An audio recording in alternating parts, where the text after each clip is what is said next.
Hi and welcome to a video update from the Fire Brigade Union, here to discuss the vital issue of firefighter pay. We're joined by the union's General Secretary Matt Rack, and Matt, the traditional pay date for the fire service of 1st of July is fast approaching, and I know that there's been meetings of the National Joint Council to discuss pay. Can you give us all an update on this? Yes, Tam. The National Joint Council is the body where we meet the employers, so there's the employee side, the FBU, and the employers side.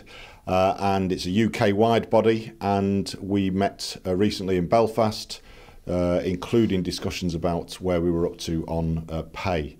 And the situation is complex, unfortunately, but perhaps inevitably.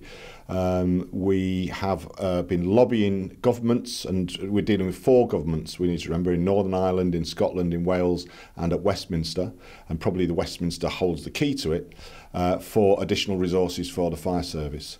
We were able to report to the National Joint Council that joint delegations of employer and employees were meeting with the Welsh Minister, the Scottish Minister. It's complex in Northern Ireland because there isn't currently a minister, because there isn't currently a government, and also setting up a meeting with Nick Hurd, the English Westminster Fire Minister. So a series of meetings with governments coming up.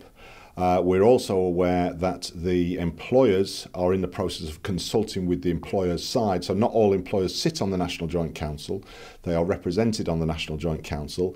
They are now going through a process of consulting every fire service employer. That means talking to the chair and the chief, the chair of the board, the chair of the Fire and Rescue Authority, and the chief officer to get a consensus about what their position is on pay. So things are probably going to move quite quickly. It is, as a result of that consultation, unlikely that a payoff will come by the 1st of July, and that was reported to the NJC. That's not ideal by any means, but it's probably where we are.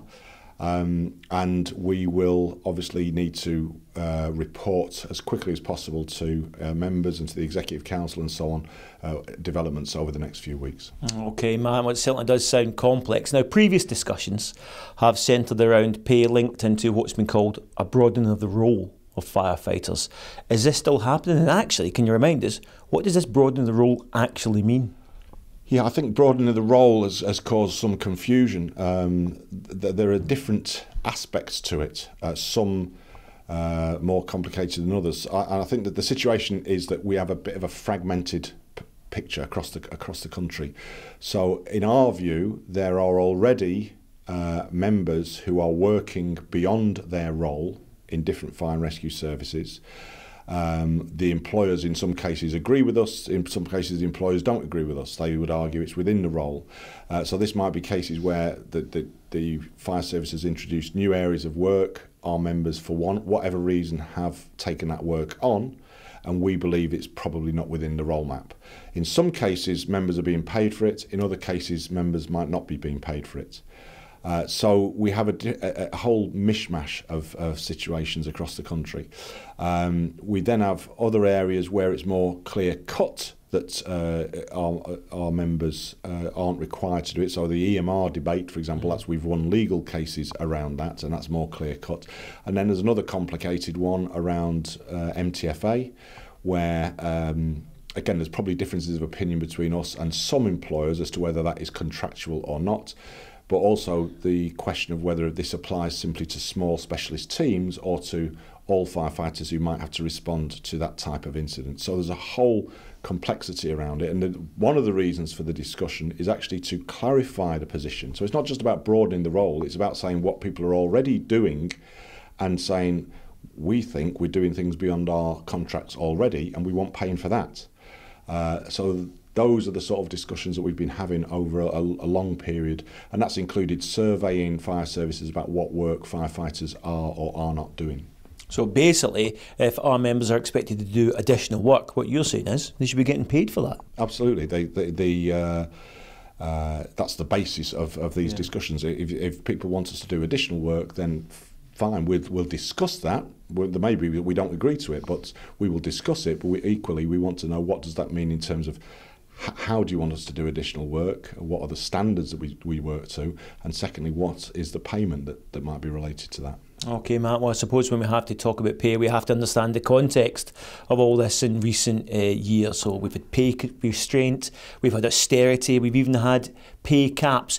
I mean, can you see all this slacking off in the future and a better deal for all public sector workers emerging out of it? I don't think the picture looks too rosy currently. We're part of the TUC, the trade union movement. We've campaigned alongside other unions. But the truth is, and this was discussed at our conference just the other week, currently there hasn't been a coordinated campaign that has forced the government to move, and we have to take that into account. Therefore, we're in discussions in the fire service. And again, I think the big issue we've got to grapple with is that key to this is the funding of the fire service. Central government really holds the purse strings. Central government funding has been slashed to the fire service, as to other public services, but we're dealing with the fire service now. And unless we can unlock that key of central government funding, or in some cases all four governments funding, then the question of how you get more money out of the employers, including for pay, is going to be very difficult. So that's why we have been engaged in lobbying with the employers and separately to say to government, actually, the fire service needs investment in any case, and if you wanted to broaden role, then it needs significant investment. And in terms of whether that picture is easing up, I'm not convinced there is great signs of that. The TUC went a delegation to meet the Chancellor. The government's policy currently for most public services is, yes, you can pay more than 1%, but you have to fund it yourself. In other words, you have to make further major cuts to the service, slash jobs in the main, in order to fund any pay rises. So we get in the worst of both worlds under the current government policy, and that's why we're trying to lobby for a change in that position. So just to finish up then, what's the message to members? Unions in there fighting hard and look for further updates? We're in a very difficult phase of negotiations, discussions with the employers. I can't say what will come out of that. I don't know what the employer's position is going to be, but we've started down a process, and what our conference said is we need to see that process through to the end. Now we've started down that road. We now need to see whether government are willing to put their money where their mouth is, or whether they're just going to sit back and say we want all this on the cheap, we're not interested in it. Then obviously we would have to take account of that and make adjustments accordingly.